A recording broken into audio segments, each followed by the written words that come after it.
All right.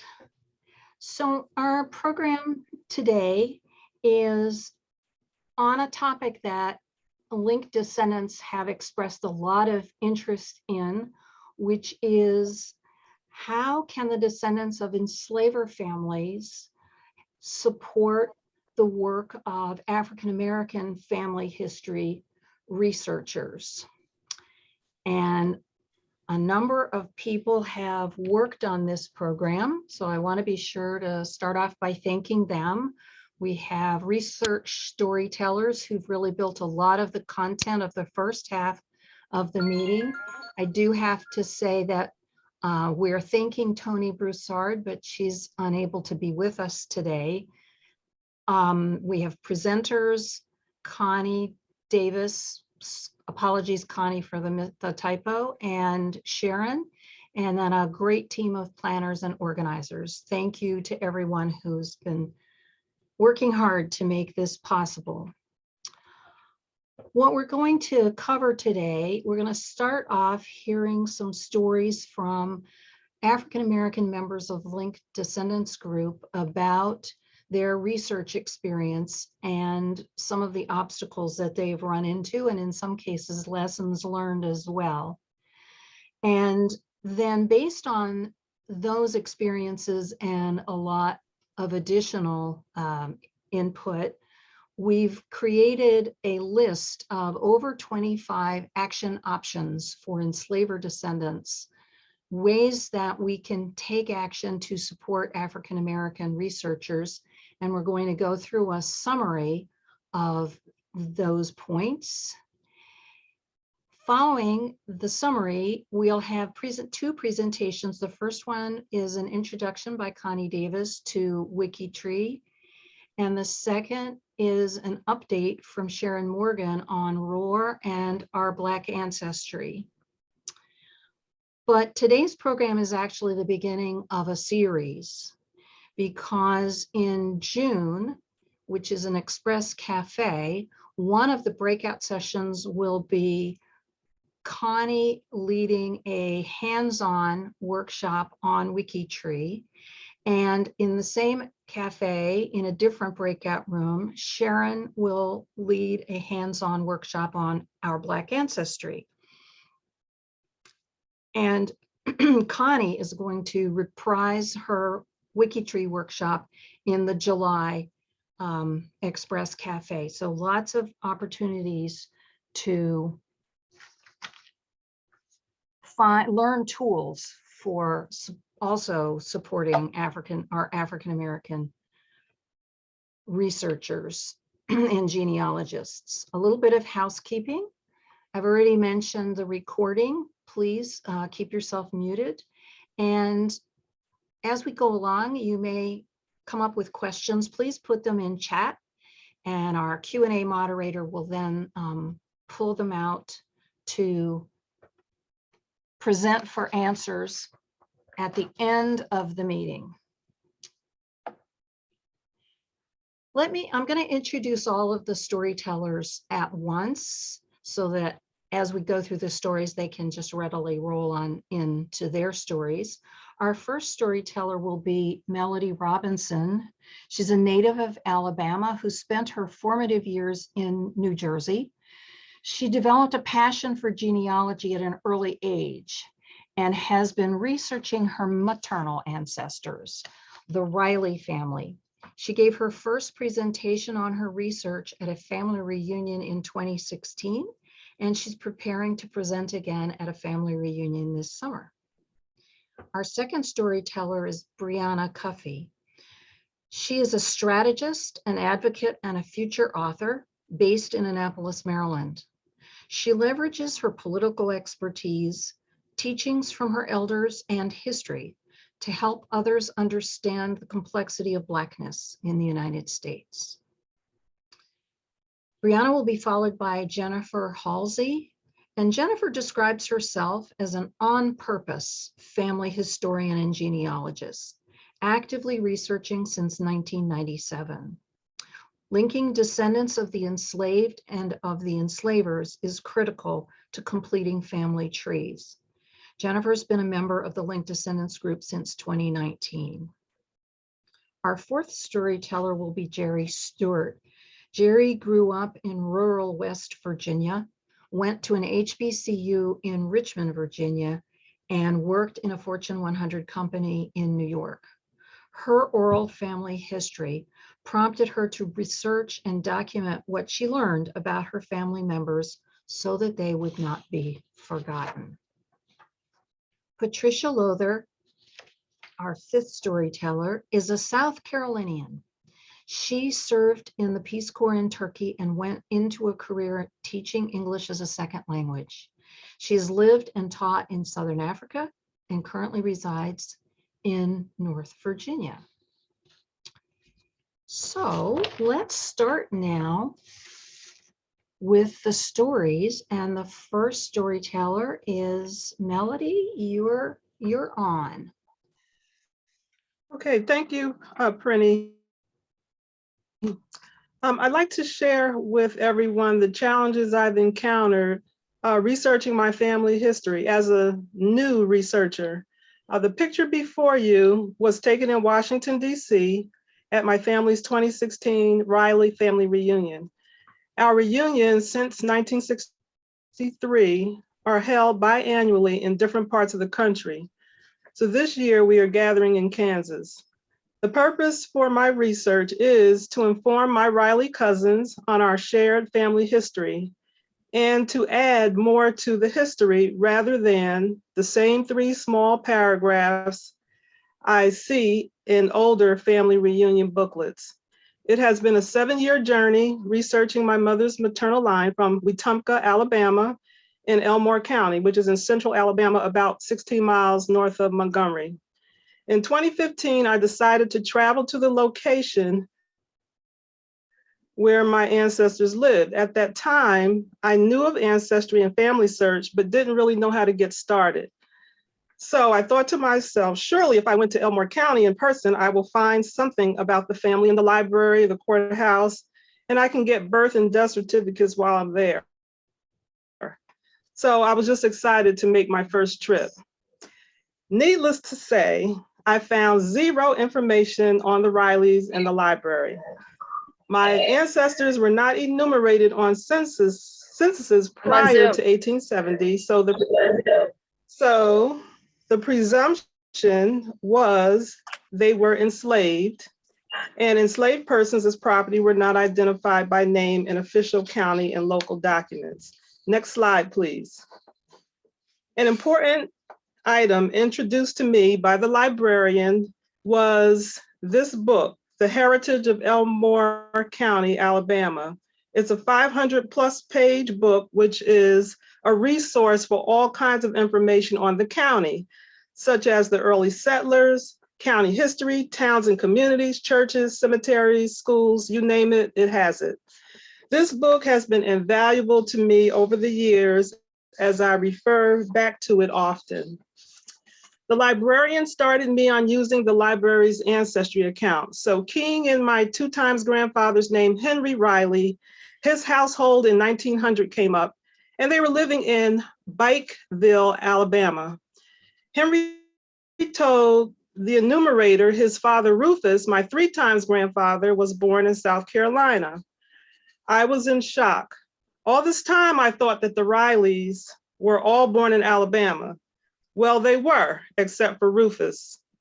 So first lesson learned, an ancestor may be from another state as the result of forced migration. Next slide, please. I began doing Google searches on the surname Bike and found several men with that name dating back to the 1600s. I found reference to a book which I ultimately purchased. The book before you, Peter Bike, a Flemish American Revolutionary War financier, and the Bikes of South Carolina and Alabama by John C. Hall. Peter Bike, the person named on the book, originally from Ghent, Flanders, which is present-day Belgium, migrated to Charleston, South Carolina in 1785 to collect a debt owed to him from the state of South Carolina. You see, South Carolina needed money to finance a warship to be used in the Revolutionary War. So it was no accident that the township Bikeville, Alabama, was named after Peter Bike's grandson, Edward Leo Bike, who migrated to Alabama in the 1840s, which was the same township my 2x grandfather, Henry Riley, and his family were enumerated in 1900. So now my immediate goal is to find the probate files of the older generations of these families who lived in South Carolina. Lastly, submitting my DNA at Ancestry in 2020, and then later uploading my raw data to MyHeritage proved invaluable. Searching my match list from both companies, I had 2 bike matches I could identify, and they were African American. One of my bike DNA cousins sent me the death certificate of my great grandmother on my mother's paternal line. So I'm researching my mother's maternal line. And it was there I learned that her mother, my 2x grandmother, was Hannah Bike. This was another turning point in my research. I had no idea that the white bikes I was researching could possibly be ancestors of mine. There were just too many coincidences. So it would be a joy this summer to tell my Riley family our complete story at our upcoming reunion. The identity of the enslavers of our shared ancestor, Rufus Riley, born in South Carolina, would be possible by searching the probate and estate files of these white families. Even through the brick wall of slavery, the light at the end of the tunnel is really shining brighter than ever before. And that's the end of my story. Thank you. Thank you so much, Melody. And I could hear some of those obstacles in your story, as well as the triumphs. Briana, Yes. looking forward to your stories. All right. Well, hi everyone. I'm Briana. I'm going to I'll start off with telling you a little bit about who's in these pictures. So on the far left is my 2x great aunt Hannah. She was born in 1872. Next to her is my grandfather's grandfather, who was born in 1885. Next to him is Aunt Hannah's niece.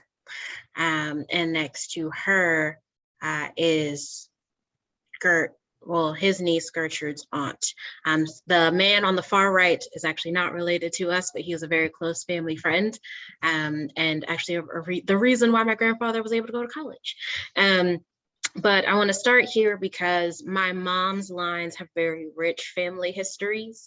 So I have pictures like these, not many because they weren't big on taking pictures, but I have a strong oral history on my mom's side, and that has helped me tremendously with the work that I have done, especially over the last few years. They weren't necessarily always big on writing things down, but into the 80s and 90s, that started to become a thing of when we did have family reunions, like Melody was just mentioning, we have a whole booklet kind of check-in for ours. And so when you come in, you go to the section of who you descend from, and you update with any birth dates, deaths, any other kind of major moments in life and whatnot, so that they can be updated in trees. But these are my people, I guess, is how I will start. And I think the important thing I'll lay out is that their relationships to each other and to me are very important, especially given that 3 of the 4 I mentioned are not my direct ancestors. Next slide. This document here, thanks to not a linked descendant, but a white woman I've recently become friends with over the last few months, I have learned how to maneuver the state of Maryland's land records website.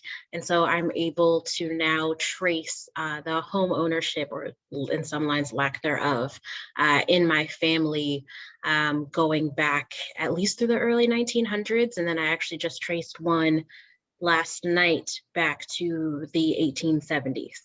And so it's things and tips and tricks like that that have been able to kind of help me find and piece together some other things, especially as I look for more connections throughout the county and understanding just how some of my lines are related. So this photo is, or the snapshot is actually of it lists out my grandfather's grandfather. When he purchased their house, it is the release of his mortgage once he had paid it off. It only took him, which the top half, next slide, I think is on the next slide. Yeah, the top half, you see it started in 1916 was when he bought the land, tells you how much you paid for it and stuff as well. And then that he paid for it in 9.5 years, which I personally would love to have my mortgage paid off in 9.5 years, but I don't think that's possible. Next slide. And so this is, and I think I have this as my last slide.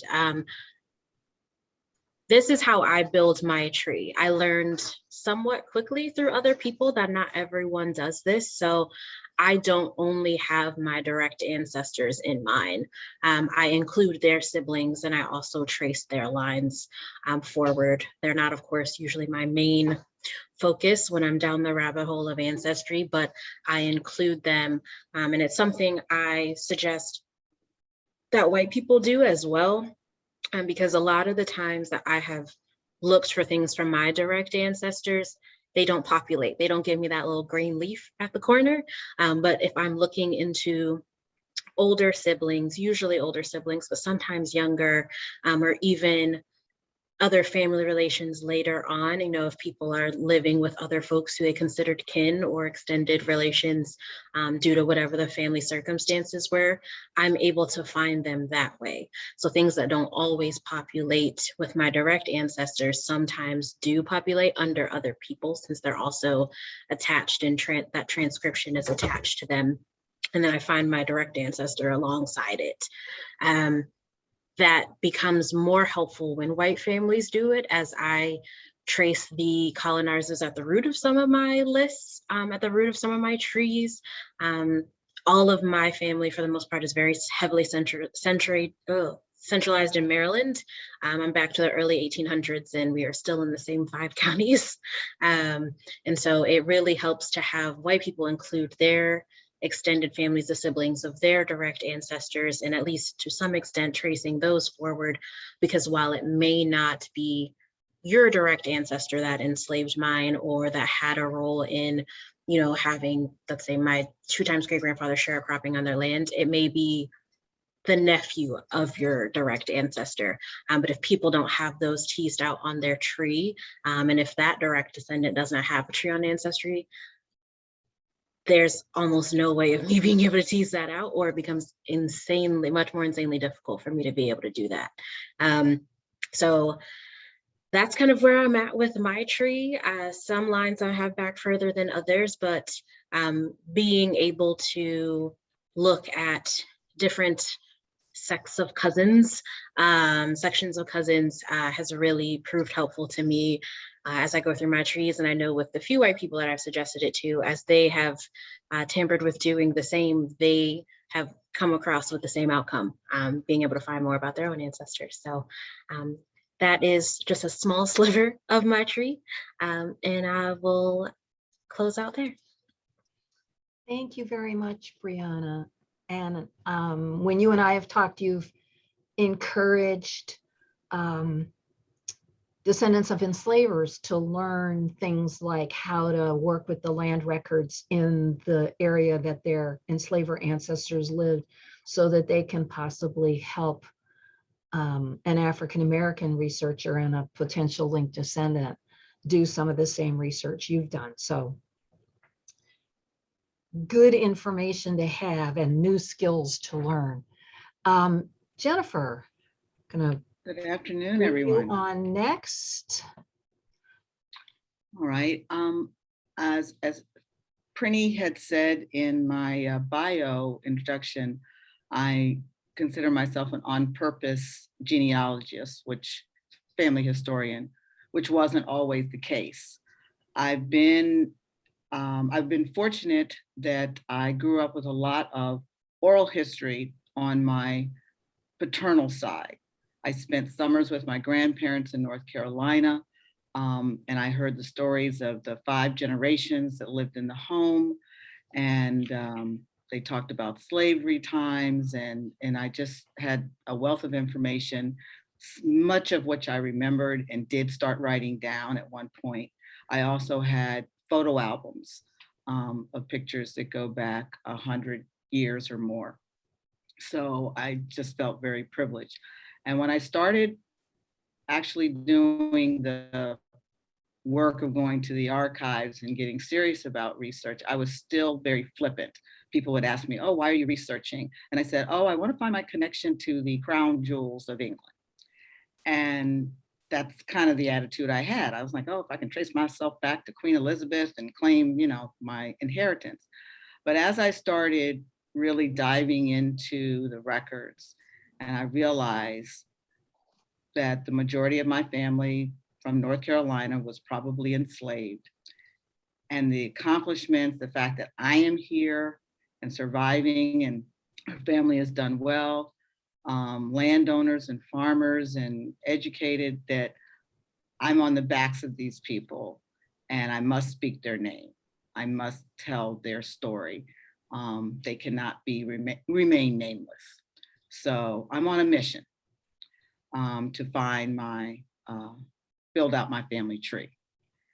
And because of slavery, I know, and because of my DNA, which says that I'm 24% European, I know I have to work with the families of the enslavers. So that has basically been sort of my goal, I would say, for the past several years, is to trying to definitively identify who the enslavers were for at least one branch of my family. And I'm getting closer.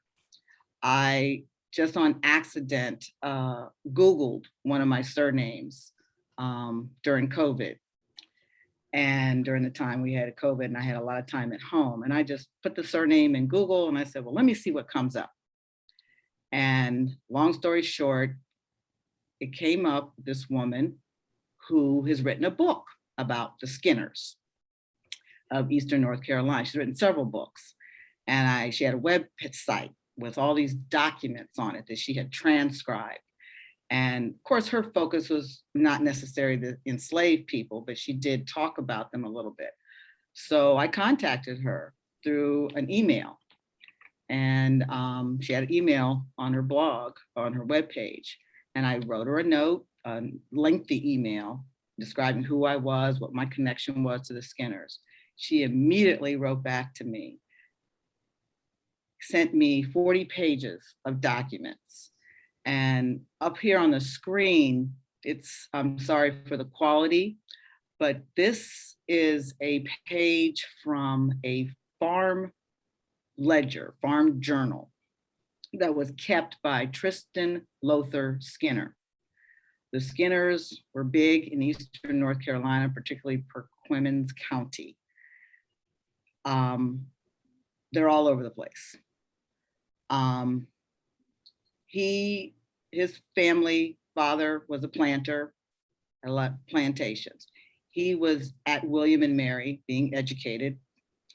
He was called home because his father was sick.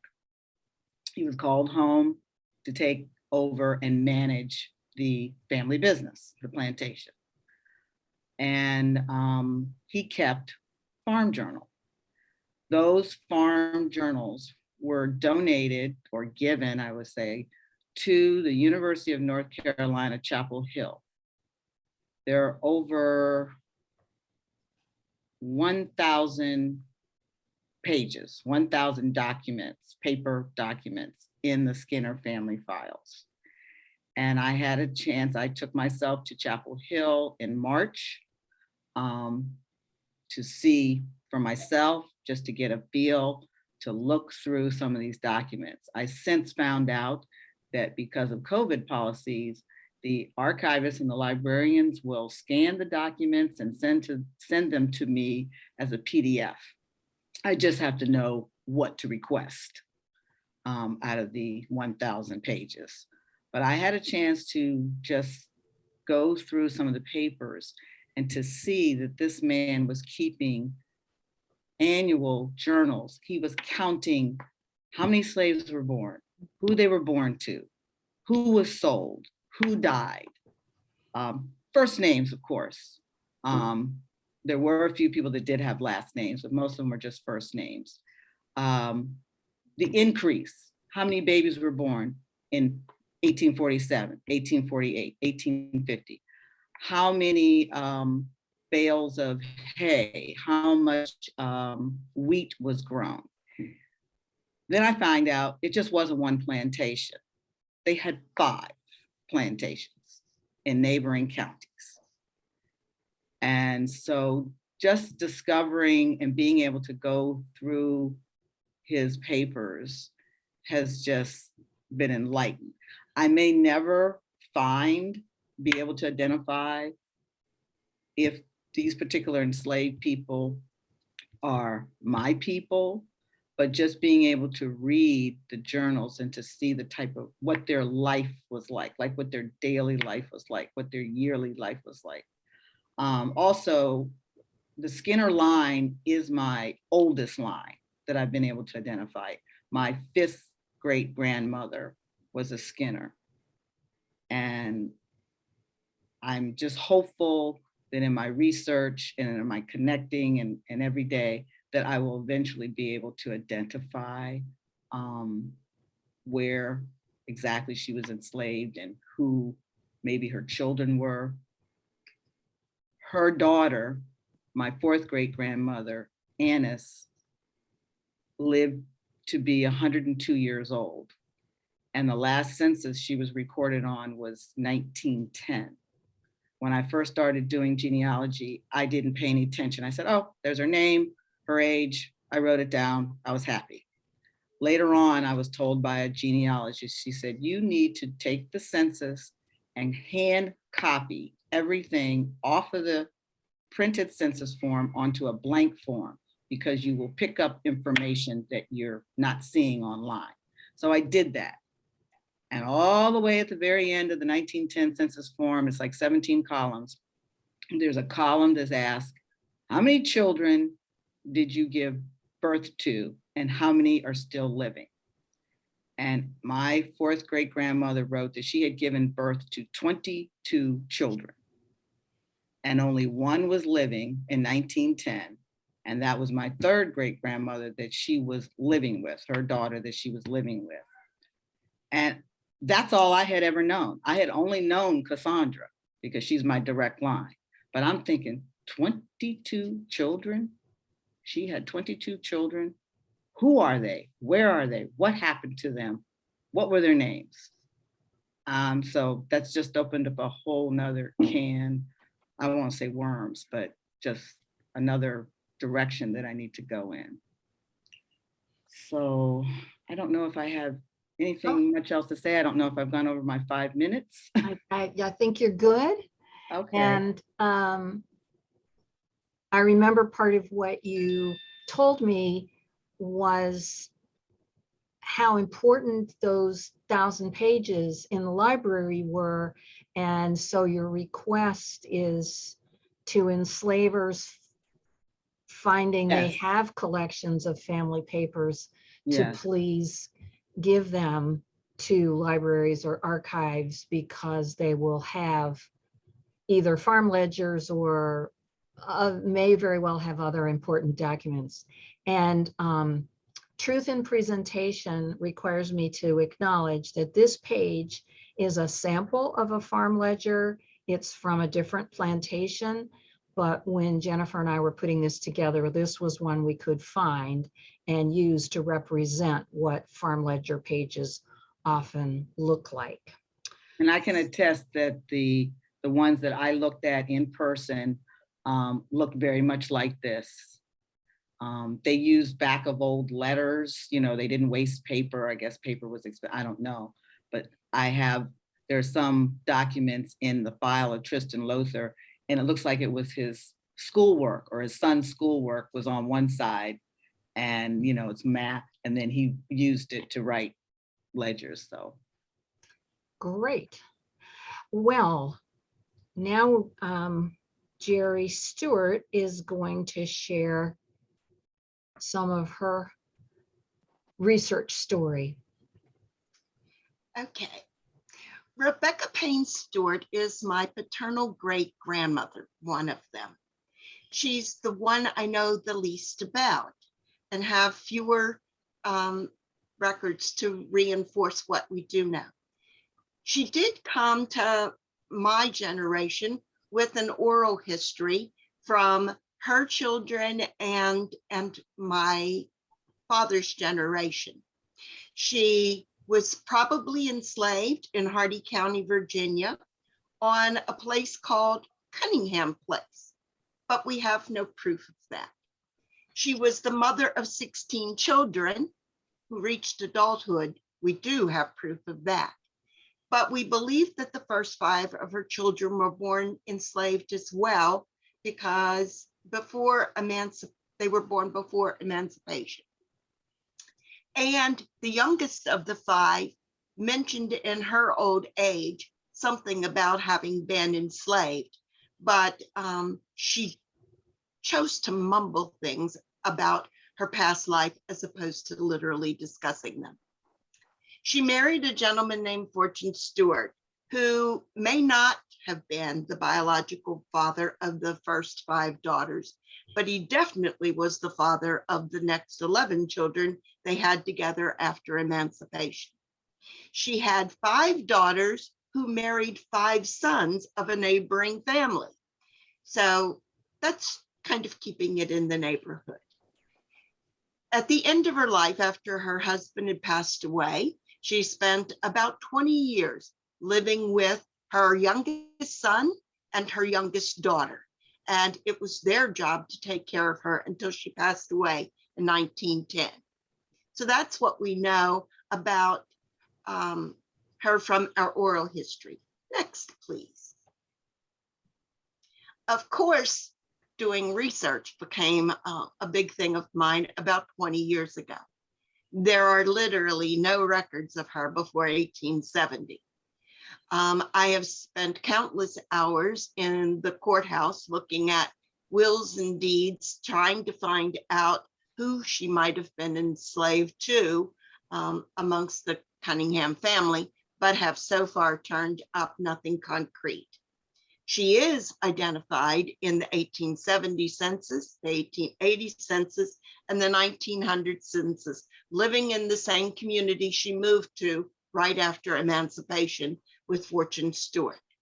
And I do have a copy of her death record that said she died in 1910, and it was reported by that 5th daughter, Fanny Hilliard.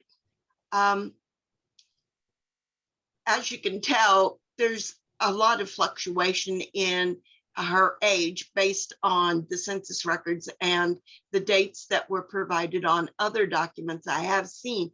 So I still end up with lots of questions and a major dilemma. Next slide, please. In the area of questions, I would really like to know just about when she was born. It turns out in the cemetery where she was buried, she did not, and nor did her husband, have a headstone until my brother and I provided one about a year ago. Mm. And knowing what date to put on it became a real question for us. We do know when she died. I'd also really like to know who actually enslaved her. It is believed one of the 5 major Cunningham branches was probably who had enslaved her, but we have no proof. And they have lots of documentation in the Historical Society and around the county about themselves, but very little is leaked out about the people that they had enslaved. 3 of the sisters of the Cunningham family who lived together on one plantation even wrote a diary during the Civil War, documenting what was going on around their plantation and how rough their life was. But they never mentioned my Rebecca or her Fanny in their documentation. I would like to know when Rebecca was freed. Was it really at emancipation time, or was she freed at some point a little bit earlier or even later? I would like to know who the father of her first 5 children were, and was Fortune really involved? I'd like to know when she actually met this guy who was considered to be a horse whisperer. And as far as we know, he has not been enslaved in the state of Virginia or even the colony of Virginia. And I'd like to know when they actually got married. It was said that at emancipation time, she came across the mountain with him and moved in with him, and that they were married, but we don't have a document saying so. Now, all of the typical things about trying to research someone Black of this time frame, I've encountered. People willing to give us records and having solid documentation and consistent documentation around. But I have one major dilemma impeding my work to move ahead, and that happens to be my sister. My sister is an attorney in the county where my great-grandmother lived, where all of the people who possibly had enslaved her lived. There are tons of ancestors from the families that were considered to be candidates who might have owned her.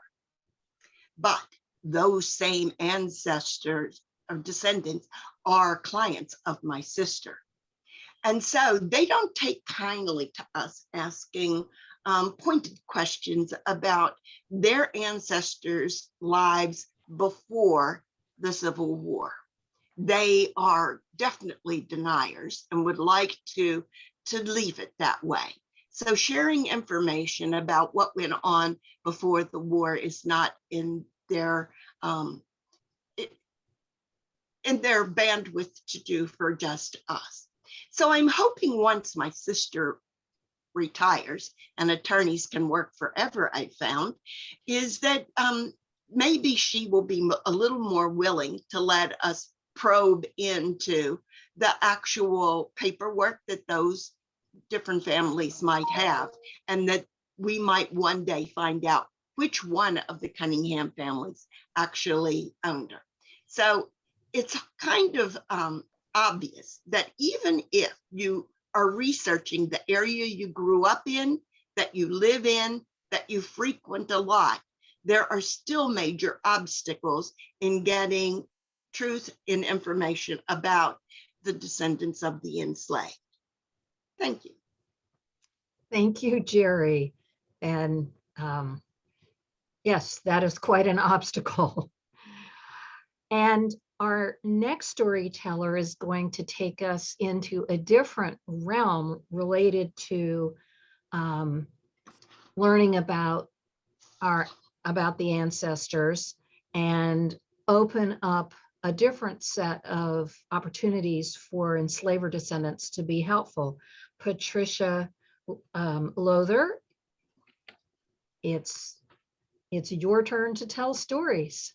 Okay, well, it's just fascinating hearing all these other stories, but in all the years that I've been doing research, I have a long-standing frustration for me is chasing cemetery records, trying to identify relatives in unmarked graves, or in the story I'm going to tell today, knowing the cemetery where my relatives are buried, but not being able to find their graves because if you see the slide, that's pretty much like what the cemetery looked like in South Carolina when I was growing up, and not being able to find any records that would help me locate it.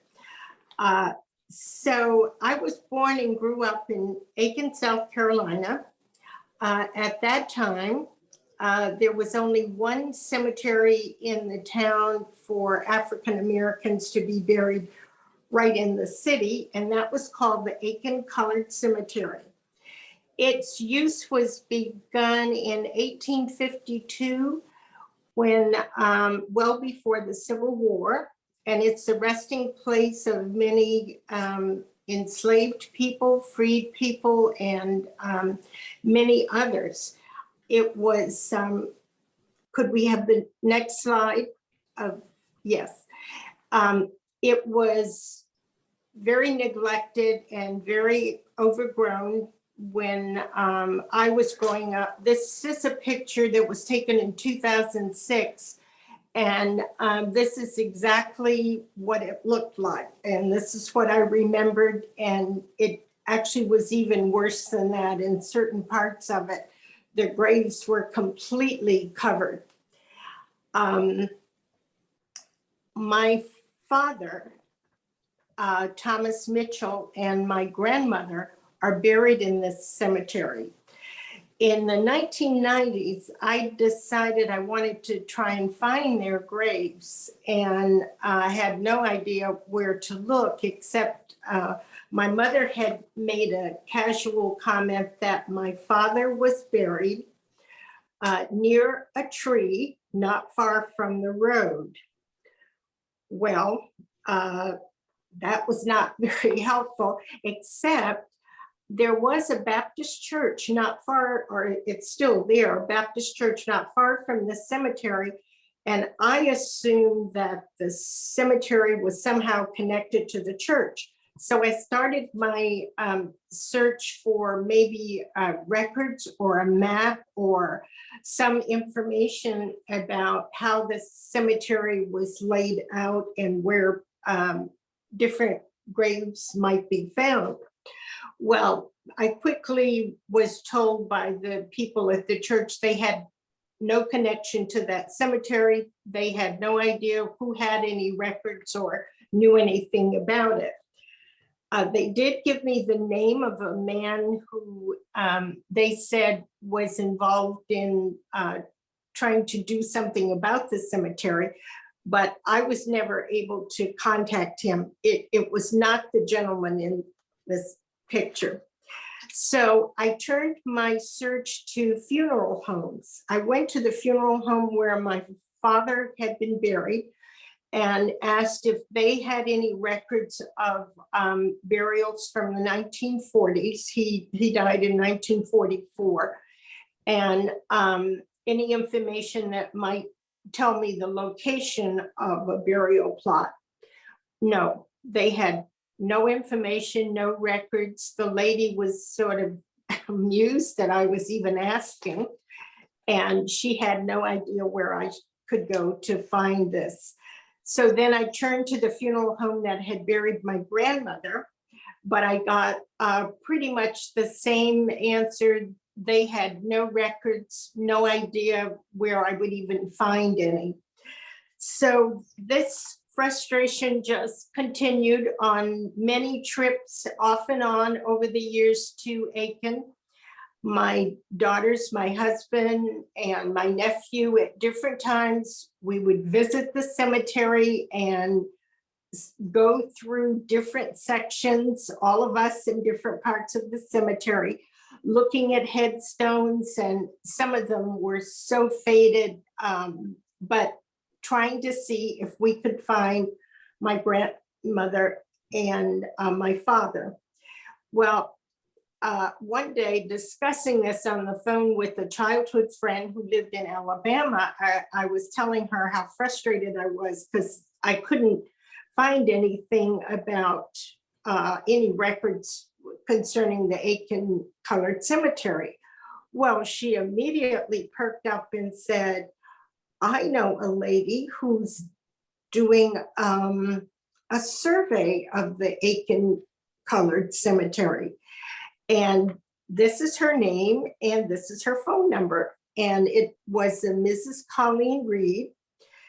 I called her almost as soon as I got off the phone with my friend. And she confirmed that, yes, she was doing a survey of the Aiken Colored Cemetery. And she had a list of all the graves that she had uncovered. And according to a newspaper article that I found, she had uncovered almost 700 graves within that cemetery, but she suspected that there were many more. But I was so thrilled to make her contact, and she immediately sent me a map of the cemetery that pinpointed exactly where my father was buried. And on our trip to South Carolina to actually visit the grave and the grave site, she met us at the cemetery. She had her sleeping granddaughter in the back seat of her car, but she was just wonderful. She said she wanted to make sure that we found it.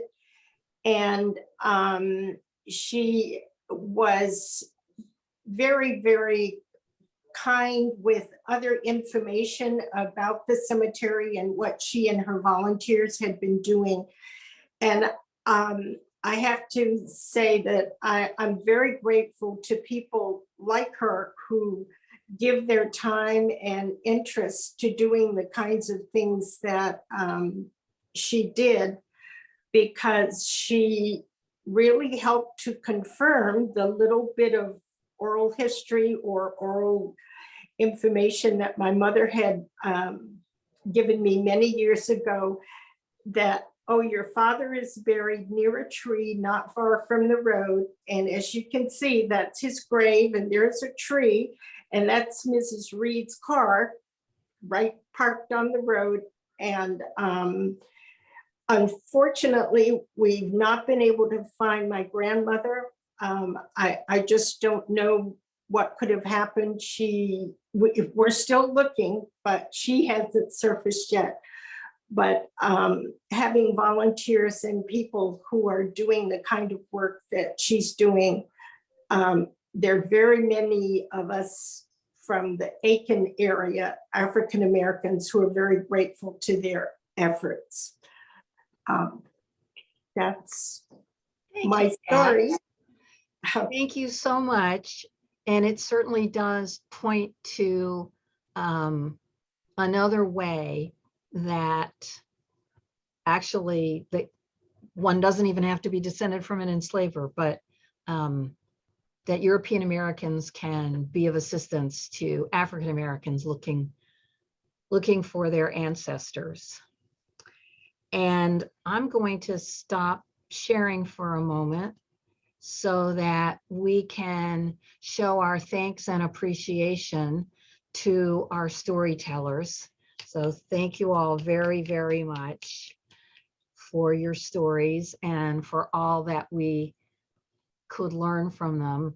And the more I listened to those stories, the more I felt like we need to just have a Link Descendants family story marathon and give people the full amount of time they need to tell the full story. So that may be a very unrealistic idea, but now back to the screen. As I mentioned earlier, coming out of sharing all the stories and talking about the challenges of doing family history research for African Americans, we generated a list of actually more than 25 opportunities for action, things that enslaver descendants could possibly do. And Jerry Stewart is going to take us through the first part of that list, and then Jennifer is going to pick up the second part. So Jerry, whoops, okay. And I'll just keep clicking when you tell me to click. Okay. Well, first, I'd like to say our working group sessions were facilitated by Prinny, and we kept her pretty busy coming up with all of the requirements as we discuss things that might improve our research. And that's what you're seeing some highlights of today. But there's a lot of detail items behind this that will be posted later, so everyone can really help us. The first area to touch on are documents. And as we've all mentioned in our stories and discussion, documents become key. It's hard to just rely on the oral history, and having multiple sources to confirm those stories is really important. So documentation becomes key. Knowing where these documents are is also a thing to focus on. Having a place that they can be deposited electronically, as well as hard copy, like in libraries, various archives, historical societies and stuff, would make them available to other people, as was mentioned by Jennifer. Posting the documents on genealogical platforms is also a key thing that could be aided with, so that everyone doesn't have to keep rediscovering where these documents are. If they were a part of the genealogical research for a person, that might also help. And be publicizing what is available from your research, things that you've come across would save time for other researchers, or give them ideas where to look in their own areas, counties, vicinities for the same kind of documentation. Next, please. We all decided that it was critical to be very, very responsive, not just amongst our community, but getting responses from everyone. When a request is made by a researcher, please do your best to try to respond back. Even if you don't have any pertinent information, any ideas that you might relate to or other avenues that you might propose someone go to would be helpful. And make every effort to be helpful. If you need time to think about it or do some research on your own before you get back and respond, don't just make a flippant response or a negative response right off the bat. Try to be creative and come up with some channels that people might use in their research. Next. Family trees are a brilliant resource. I know a lot of us, and as was highlighted by Briana, making sure that family trees are well documented is crucial. I follow her philosophy in making sure you put as many siblings in trees, not just your direct ancestors, but their siblings as well, in order to provide a bigger wealth of information for people doing research. And if at all possible, make as much of your tree publicly viewable. There are tons of trees I've tried that say they have information in them related to someone I'm researching, but it's marked public. And then tracking down the person who owns the public tree and making requests of them gets to be pretty tedious and complicated. And lastly, create digital access. If you have to, start a list or of your own and make sure that it's published someplace. And all of us have probably done a little bit of that, but specifically Briana, Jennifer, and Pat have really focused on making sure that they've created a digital paper trail. Next. And I think Jennifer is going to pick up Okay. and do the next. So thank you so much, Jerry and Jennifer. Okay, give direct assistance. What does that mean? Become a research assistant. I think what we were talking about here was try to help where you are. One of the things that we share on Linked Descendants is our areas of research. Are you researching a particular county in Virginia, North Carolina, South Carolina? And a lot of times you will find out that there's someone in the organization that is also researching in that area, but they may live in California or, Chicago. So you may offer a service and say, hey, if you've identified a cemetery or a church or a school that one of your ancestors may have attended, then maybe you can offer your services to see if you can collect records. I know that, I have a great advantage of living here in Washington, D.C., where I have the National Archives, I have DAR, So I do have access to, I have Library of Congress. So if you can help where you are at to help someone else, that's great. And that also falls into serving as an intermediary with resistant white record holders. If you are descendant from an enslaver family, or maybe not an enslaver family, but if you can maybe possibly intervene to make that connection between a family of descendant from enslaved family to an enslaver family, that is greatly possible. And Jerry talked a little bit about that with her situation, with her sister being in a position where she could step on some toes, Jerry could step on some toes and jeopardize her sister's profession in the town that she's researching. So maybe there's someone who could come in and say, okay, I'm going to be the intermediary between this maybe white family with the Black family. So that's something that we talked about. Giving direct assistance also, we talked about learning new research skills. We'll be talking about that later on in our presentation, 2 methods that can help with researching.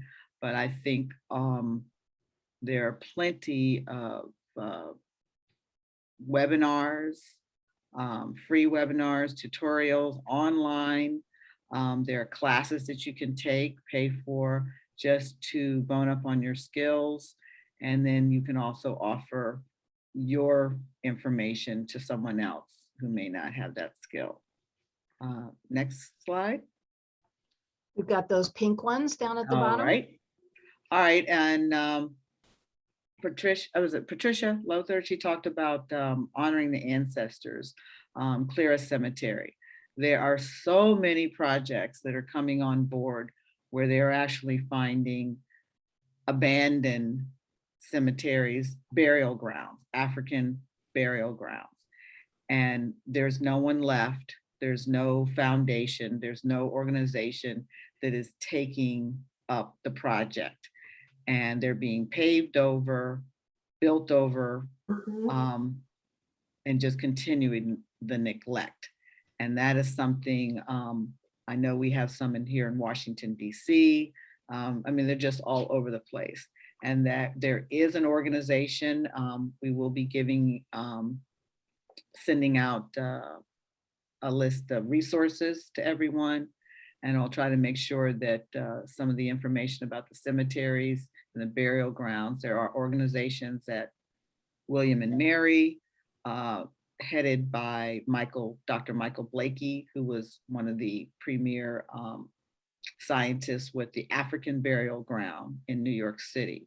So there are lots of projects that you can do around cemeteries. One of the projects is very easy, is called Find a Grave, where you can just go and take photos of graves and post them on the site. Personal research. Keep track of your resources. Keep track of your sources. This can be easily done with a Word document. Just copy and paste your links in a Word document, or if you're more inclined to use a spreadsheet, but you need to keep track of where did I find this information? Where did I find this information to document and make sure that it is factual, it is true, and that you can definitely say, this happened here, there, and this is where I got the information. Studying the context of family history, extremely important. It helps build out the family. I use an example of finding on a record that a relative attended a particular school. I Googled, looked up the school, come to find out it was founded by an African-American woman. It was a boarding school. She raised funds, money, and they now have a park named in honor of this woman. And the park stands on the grounds of where the school was. The school no longer exists, but learning about where people worked, where they went to school, the community that they lived in will help build up your family story, and it also can help you maybe uncover some clues to Jennifer? researching. I think we're going to need to wrap up Oh, on right. this right now so that Connie and Sharon have some time.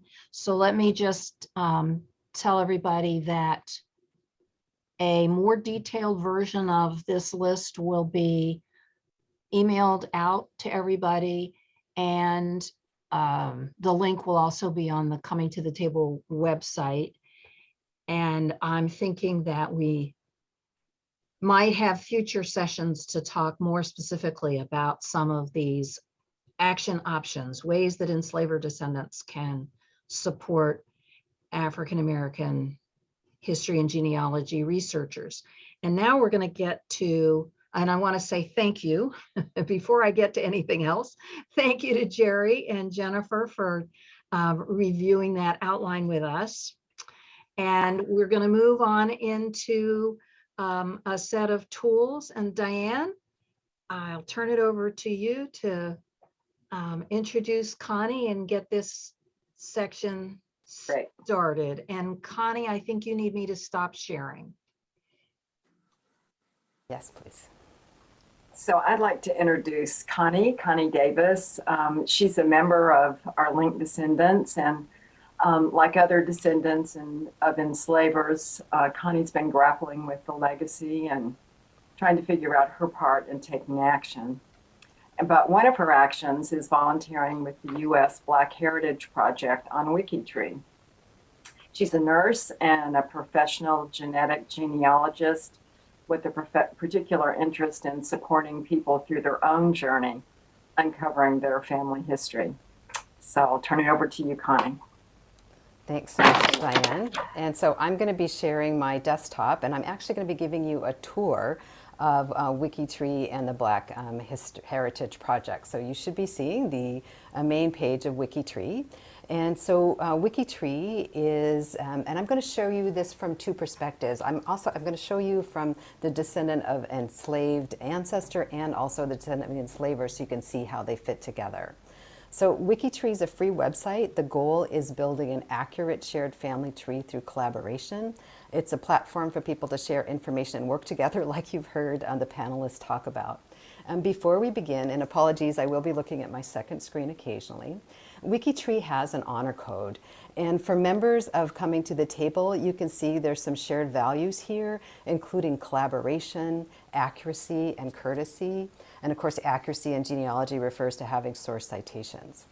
So very quickly, if you are looking for enslaved ancestors, WikiTree has a nice help page here of how to find enslaved ancestors, just general resources for you, and also some WikiTree specific information that you'll see here at the bottom of the page, researching on WikiTree. And one of the places you'll be sent to is the main search page of WikiTree. And WikiTree is built around profiles of people. And I'm going to share with you a profile that I've been looking at because it's a great example. And you'll see here that I'm searching for Dicey Benahan. And when I search for Dicey Benahan, I notice that there's two people with a similar name. The one I'm looking for is in Wake County, North Carolina.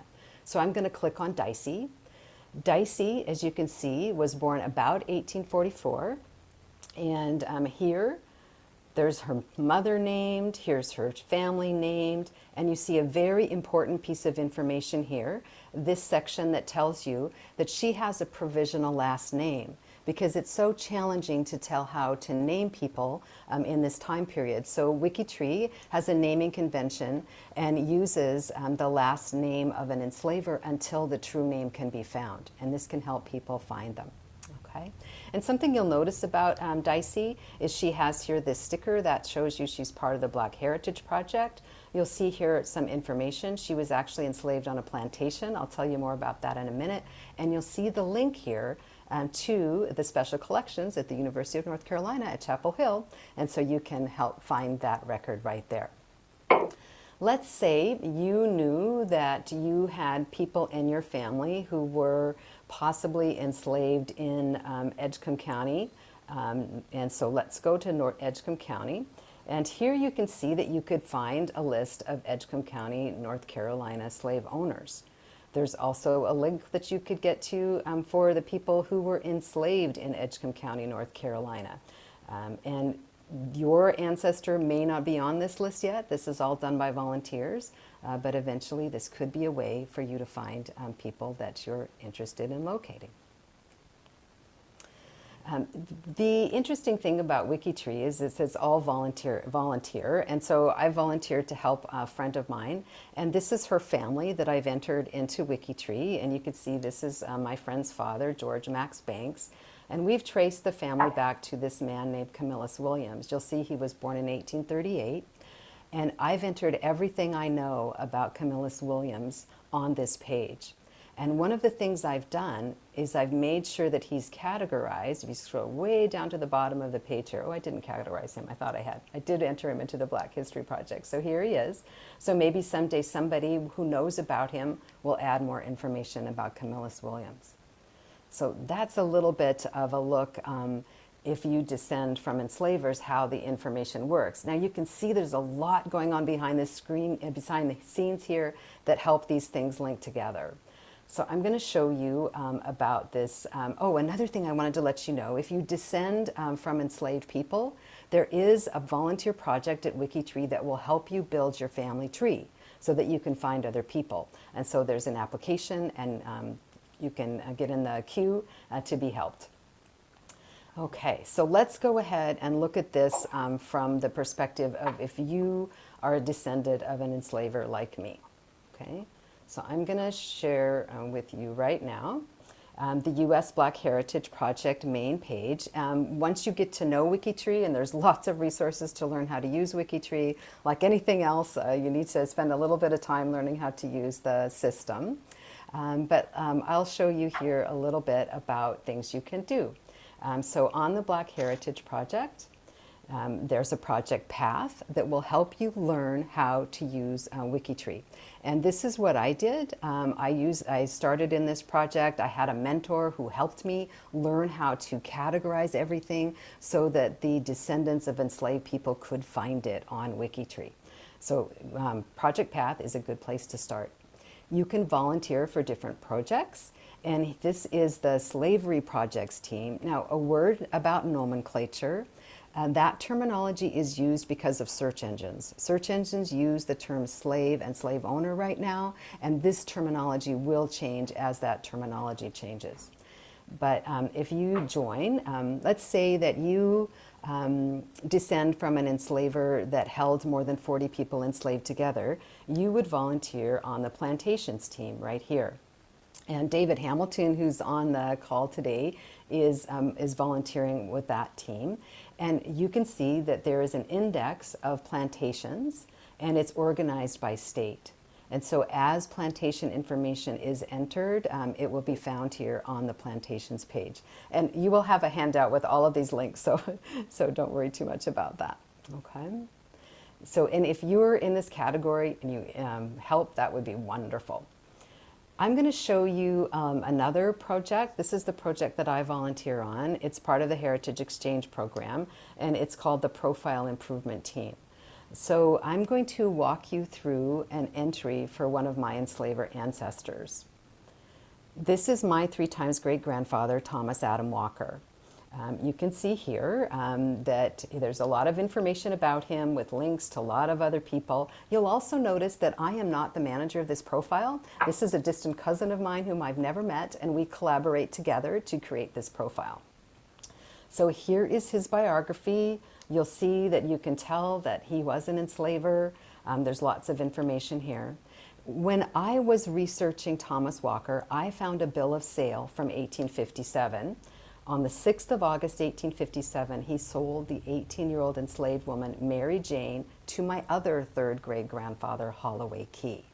Now, this was buried in some documents, and I wanted Mary Jane's descendants to be able to find her.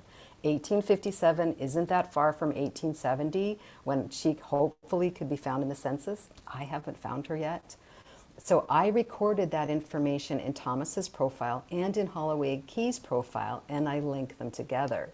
You can see that my ancestor here had quite a lot of links to slavery, but here is Mary Jane Walker Key, because those are the two last names of people that I know that enslaved her. And so if you click on her link, this is the link I built from her. You'll see that she has that preliminary last name. We can change that to her true name. She's a part of this project. I have made sure that she's in these categories. If you were searching for someone who was enslaved in Benton County, Tennessee, you would be able to find Mary Jane just with her first name. Okay. Let's go back to Thomas Walker here. Let's go from Mary Jane, and we'll just navigate back since I clicked through. And I want to show you how enslaved people are handled from the slave schedules of the census.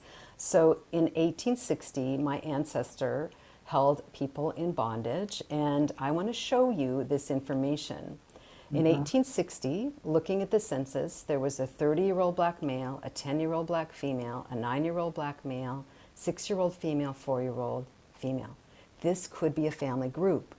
So if you were looking for a family group that you know was in Benton County, Tennessee, again, you can look at that Benton County information and this family group will come up for you. So that's a very quick introduction to some of the things that are on WikiTree, and I'm looking forward to helping people learn to work with WikiTree in the future. Thank you so much, Connie. That's just amazing. I saw several comments about, I've got to get on this. This is an amazing resource. So thank you for that presentation. And I'll be WikiTreeing with you in June or July.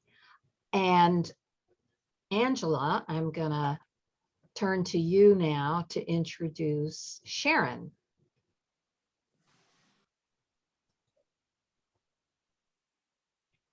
Okay. Let me find my note here. Although I know Sharon very well.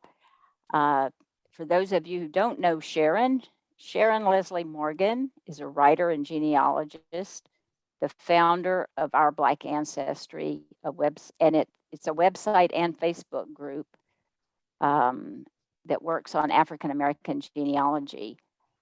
She's also a founding member of our Linked Descendants group here. And her mission is to use genealogy as a tool for healing in our country. And I'm very proud to be a friend, have Sharon as a friend, and I'm turning it over to you now, Sharon. Okay. I am totally impressed by this entire session. It has been amazing to get new information. I can't even express to you how amazing this is. I want to say a few things. I founded Our Black Ancestry 15 years ago because I've been doing family research and I am not a professional, quote, genealogist. But I was able to accumulate so much information that I felt I had to share it. So 15 years ago, I founded Our Black Ancestry. Today, we have 36,000 people on a Facebook group, which is really amazing to me. And I am doing my best to be able to help them proceed with their research. So today, there have been so many surprises and wonderful. I mean, it's like, this has really been amazing. And I'm really happy. The summation is that it is really, once African-American people, our research usually stops at 1870. And we don't know how to go further from that. So it is really important that descendants of slaveholder families share their information so that we can continue.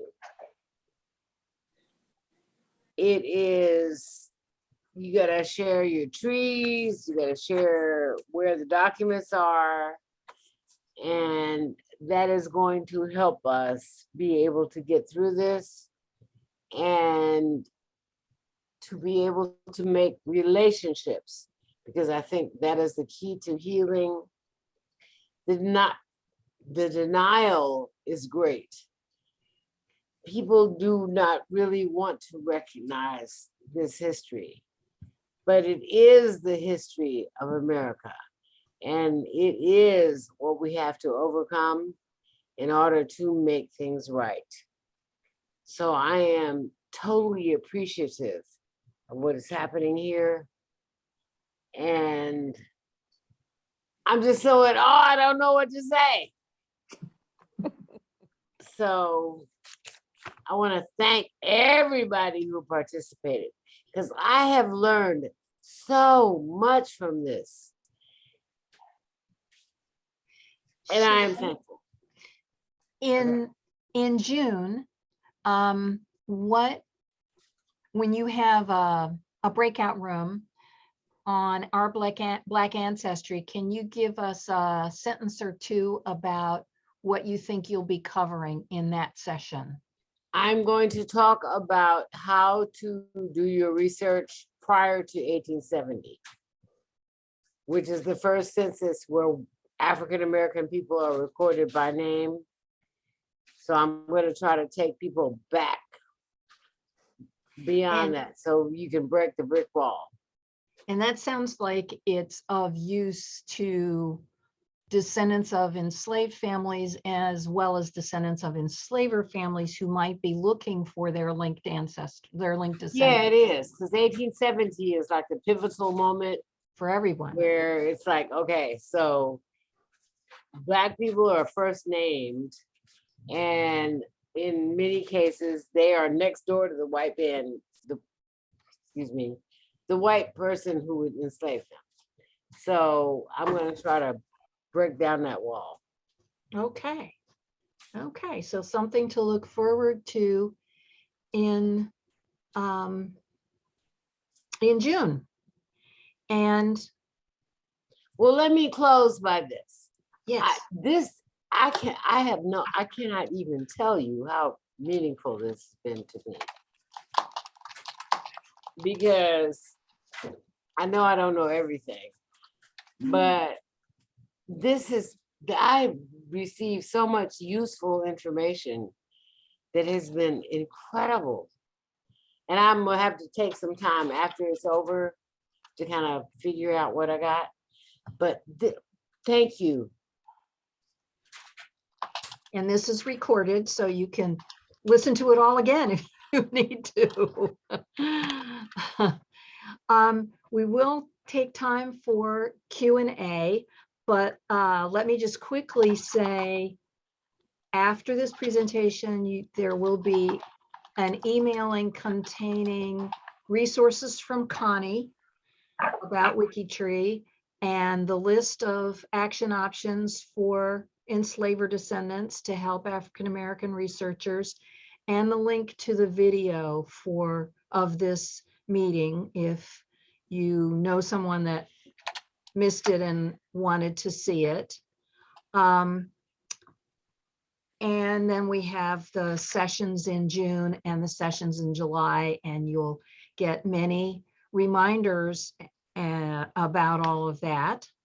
And what I'm going to do now is turn this over to Allison to moderate Q&A.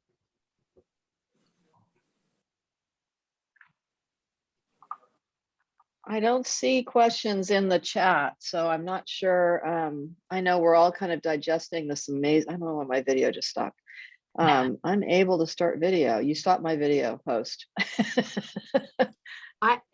Somehow I just got a message saying host stop video, so I'm gonna not take that personally. Yeah, please don't, because I have start my video. Thank you, co-host. There we go. That's a new one on me. That's really funny. So do people want to pose questions in chat and then I can call on you, or you could raise hands? I know we're all really looking forward to going deeper on WikiTree and our Black ancestry, to learn more about those in the next 2 months. This was a great introduction, and the opening stories were wonderful. Really very moving and inspirational. We may all, okay, so Hannah says, is there any way to trace traders and sales, slave traders and sales? I've looked for this myself. I've not found, unless they're the really big ones. Does anyone have an answer to that question, Sharon or Connie, or is there any kind of database of slave The trader sales? Okay, the records for slave traders are almost non-existent, which is a horrible thing. But you cannot normally find them. You can you could find kind of a history of a company that was doing this, but you cannot find the records. That's been my experience. Diane said Chancery records. I'm sorry, go ahead. Do you have thoughts? This is Jennifer. I know there is it's sort of related, yeah. There's a project, I found out about this through a conference I attended last year, I think. There is a librarian, a white male librarian at the Hampton Library, main library in Hampton, Virginia. And he did 2 videos, I guess you want to say, or presentations. He has been working on a project for 10 years. And what he is doing is looking at the shipping manifests, which came into the Richmond, Norfolk, Hampton area. And what he's looking at is, after slavery was outlawed, you know, from the ships coming from Africa, they were like, okay, well, we got to find another way. So what they were doing is moving people from the upper South to the lower South. And he said the records are not readily available. He said he's really had to do some digging, but like I said, he's been doing this for 10 years. And he's using a combination of newspaper ads to say, we've got a cargo coming in. And in those newspaper ads, they list the name of the ship, who the owners of the ship were, who the captains of the ship were, when they were coming in. And he's been able to do some type of research and find that a lot of people were coming up from Eastern North Carolina into the Hampton Roads area and then being sent to Louisiana, plantations in Louisiana and Alabama. So there is work being done out there, but it's, you know, you got to find those little projects, and it's hard. It's hard. That would be an amazing contribution, because, you know, we have the Louisiana Slave Manifest, where you have the shipping records for people who went through the port in Louisiana. To be able to find other manifests for shipping through Charleston would be absolutely amazing. And I you know, Sullivan County, yeah. Sullivan Island. Is that the Sea Islands? Yes. It's like, Island. oh, that would be fabulous. Yeah. Oh, I see someone just put something up about WikiTree. There's so many things flying through in chat. So Prinny, you need to send us all the chat too. I will. I figured you already had that planned. Chat are us. Quickly, Sharon, do you want to say anything about Roar? We have a question that was just sent to me privately about that. Okay. Our Black Ancestry is a partner with Roar, which is a project of family search. The idea, Roar means reclaiming our African ancestors. The idea is to collect information about slaveholding. So I have been collecting on the behalf of the project databases that show names of enslaved people, who owned them, and information about that.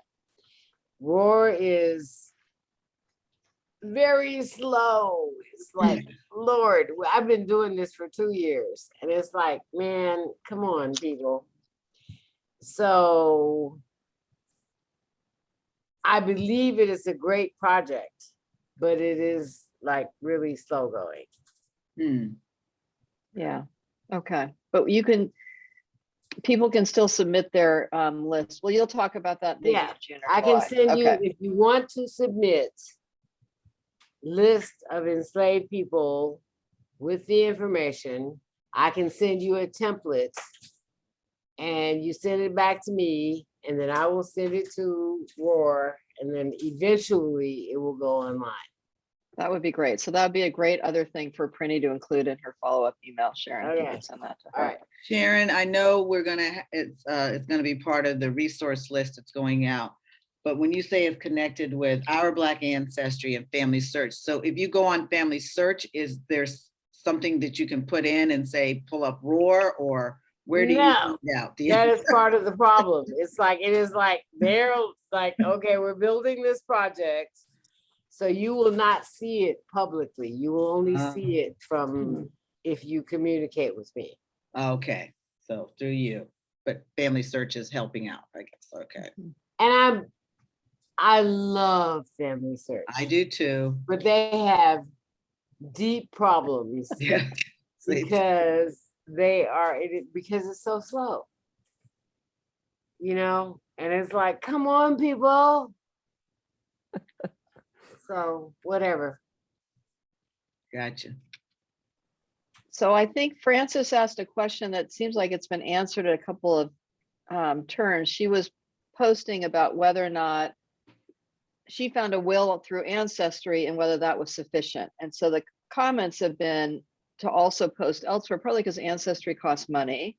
Yeah. And so we want to propagate out to free. I don't know if anyone else wants to comment more. Connie, I think you started to talk about it. So maybe Connie, would you verbalize your chat, like maybe go into a little bit more detail in your response to Frances? Yeah, this is exactly the situation that I'm talking about, because we're finding records that aren't indexed and aren't searchable. And so when you see that, you know, trying to get it out, like we've been asked by the panelists, is really important. And so one way I've been doing that is on WikiTree, because you don't have to have a membership, you know, to look at WikiTree. So when Thomas Adam Walker's grandfather gave him and his brothers 5 enslaved people as a present with their names, I have that posted so that anybody's looking in that county, they could find it. So, you know, that's one small step that we can take to help. This is a whole new thing for me, WikiTree. I was at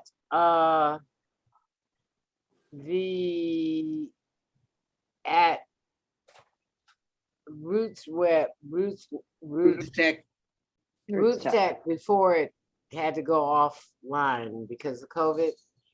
And I met someone with WikiTree, and I was fascinated by the idea. So you're telling me something that has made it evolve into something that is, wow, could be fantabulous. The interesting thing is it's the power of the people, right, Sharon? Everybody getting together Yeah, saying, we're going to do this together. And that is what they said. Yeah. But, you know, it's like, okay, so I'm late. I'm coming. I too recently just became, I would say in the past couple of months, introduced to WikiTree. When I first looked at it, I was like, oh no, I got a headache. I can't do it. And I know, that's right. I was just like, oh no, it's too much. It's too much. I can't. But I decided to sit down one day and I said, well, everything's on YouTube. And I typed in tutorials, and and I'm just taking them one by one. And they're going very slowly and they're helping me. And I have one computer with the YouTube up and then the other tube with the WikiTree page up. And I'm just doing it very slowly. because it is amazing and I want to be part of it. But you know, there's a learning curve of everything. So Well, and hopefully Yeah, Connie so will, this is a Connie will good shortcut thing. us into Okay, it. let's Yeah. go. And Connie will be giving us those tutorials. So it's Yeah. 3:37 or 6:37. I know we're supposed to wrap. Prinny, so I don't know. I don't see, we've gotten lots of great comments and I think everyone's looking forward to the next couple of sessions. I mean, it's really rich, and getting the follow-up materials, getting the list of the 25 things we need to do as descendants of enslavers, and sending materials to Roar, and getting our WikiTree up. And I mean, I don't, it's going to take me the rest of the year to get all this done. I have my to-do list. I already started building my to-do list right here. I'm going to, with my link, thanks to Tim Kilby's suggestion, I'm going to go with my link descendant. We both descend from a signer of the Declaration of Independence. So we'll go join that society, which I've been avoiding, but Tim is right. Maybe I can help Jerry join. So great we suggestions. won't have any in chat. participants. Well, and I think another important, something really important that I got out of working on this is you don't have to be an expert in research or in genealogy to be helpful. For example, you can do what our local Register of Deeds did, which was to create a student project for which students got credit if they helped him digitize the records of sales in Orange County, North Carolina, and they pulled out just the sales of enslaved people. But what that has now produced is a database with names of enslavers and names of enslaved people, dates and places. Nobody had to know anything about genealogy in order to do that. They just had to put in the time. Penny, do you have the slide of the DLAS? Yeah, Is it too late to put it Jennifer, up? we're wrapping up now. We're Okay, wrapping up. okay. So what I'm trying to convey is if you got the expertise, use the expertise. If you don't have the expertise, but you have time, give your time. And we can all help our African-American fellows in research get their work done and make it easier. And thank you so much to everybody for presenting and sharing. Thank you for the questions. Thank you to the audience for being here. And you'll be getting a whole stack of goodies later this week. Okay. So I'll say good night or good afternoon, depending where you are. Thank you.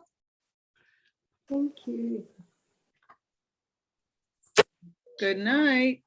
Good night. How do I Night. turn? Everyone for coming. Hi, Pat. How are you? Hi. Lowther is Jennifer. Oh, hi, Jennifer. We Hi, gotta talk about Tristan.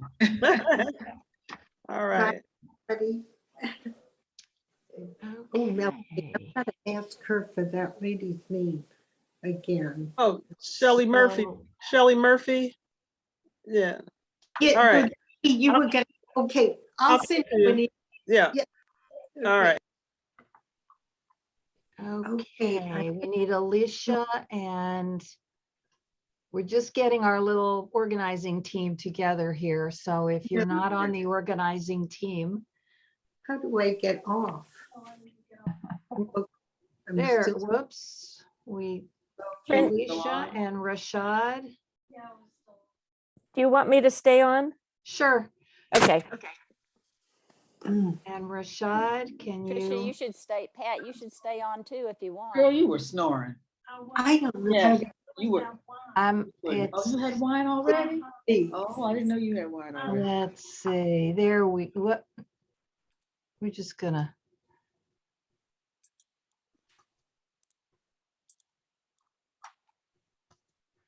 Okay, hey, I just learned how to use the remove a participant command. I feel really powerful. That's a good one. That's great.